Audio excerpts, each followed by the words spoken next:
Hi, I'm Melissa, and this is The Book Break. Today I'm talking to an author named Kelly Thompson with an inspirational message about how just because you may have been an addict or alcoholic at some point, you can get better and you can have hope for your loved ones. Let's go talk to her.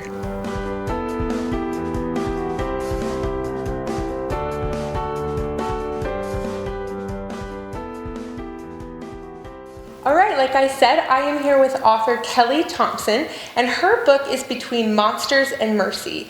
So Kelly, you have a really inspiring story. Thank you. First, tell me what inspired you to write this memoir and to share, because it's pretty personal. Yes, it is. Well, I've struggled with addiction and alcoholism my whole life, and through the process of coming into recovery, I had just some amazing spiritual experiences, and I knew that I needed to write.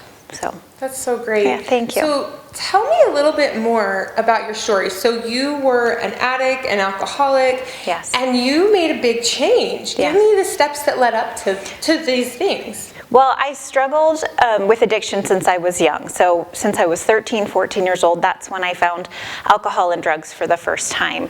And over the years, it's just, it continued to get more challenging and more difficult, and the addictions really spiraled out of control. And so by the time I hit my late 30s, my life looked like a mess. I mean, it was someone who had been struggling with addiction their whole life, and I was really under the burden of a lot of shame and guilt, and my life just looked like a mess.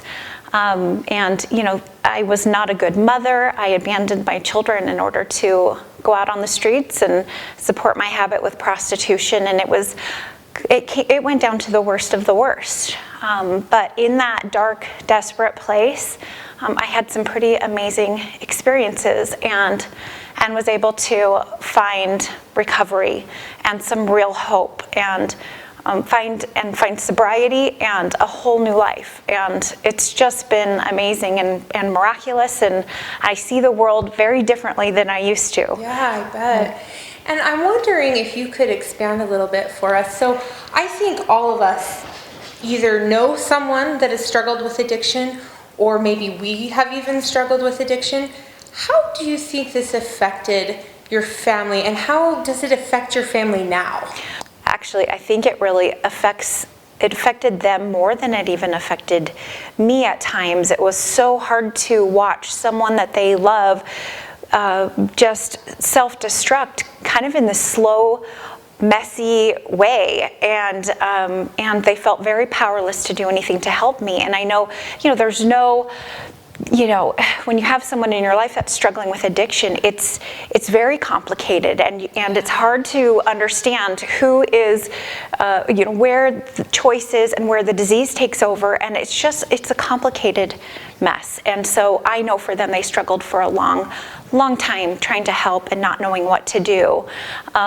And I think for them, watching me come into recovery and seeing the relationships in my life repairing, and my relationship with my family just getting better and better, has been very life-altering for all of us. Yeah. We had really begun to lose hope that anything like that was even possible, that a new life was possible and something new was possible. And I think that's a really good point, because I think a lot of folks that either do struggle with addiction or that love someone that does, one of the common things that I've seen is trying to get better and then falling again. Yes. And I think that is something you share. Yes. Is you may not get better the first go around. That's right. Tell me more about it. That's pretty much my entire life experience. Addiction is difficult, and it can take time. It's a process. For me, it took a lot of time to get to the place where I was really fully ready to surrender and fully ready to take any suggestion that was that was offered to me in 12-step recovery. Yeah. Now with your book, let's see your book here. So Between Monsters and Mercy. Now your message with this, I mean, first you start off when you were a teenager. Yes. With this. And how did you go from there to where you are now? Well, actually, it goes back even a little bit further than that and starts in my childhood with the feeling that there was something uniquely broken about me. I felt like there was something wrong with me, and I just was never comfortable in my own skin. And as that mushroomed into different addictions, I was certain that that was the way my life was going to be. I had gone too far. It was too messy. I had been doing it for too long. I had tried to get sober too many times, and that was just going to be the way that it was for me. And even the people in my life, it's, when someone has behaved in that way for a long time, that's what they see, and it's so easy to lose hope. And I definitely know that the one message in this book that I want to get out to people, to those who either struggle with addiction or those who have loved ones who struggle with addiction, that there is hope. There is hope. Even if someone's been doing this for a lifetime, there is hope for a new life, for recovery, for something better than I ever even knew was possible. That's been my experience with it. I watched my life turn into something I never even comprehended was possible. Yeah. And how long have you been sober now? I've been sober just over 3 years. Oh, that's great. Thank you. I'm so glad. Thank you. Congratulations on that. Thank you. And where can we find your book? Can we find it online? Yes, you can find it online. It's available at Amazon. And and the ebook's available as well too. You have a big following on Instagram. I do. What is your Instagram handle? It's The Faith Seed. Awesome. Yeah. And you share your hope and inspiration on there? I do. I love to share about recovery. I love to share about the strength I find in my higher power.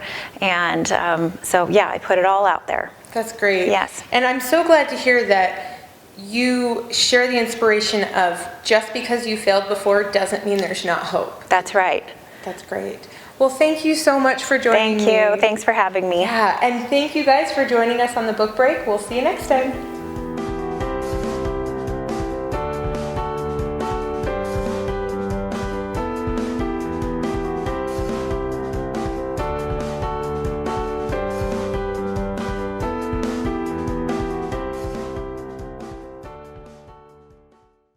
Hi, I'm Melissa, the host of the show The Book Break, and today I would love to tell you about the book The Purple World by Dr. Joseph Q. Jarvis.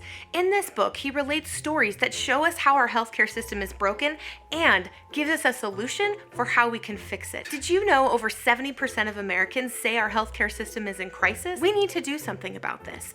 Pick up the book The Purple World, Healing the Harm in American Healthcare by Dr. Joseph Q. Jarvis.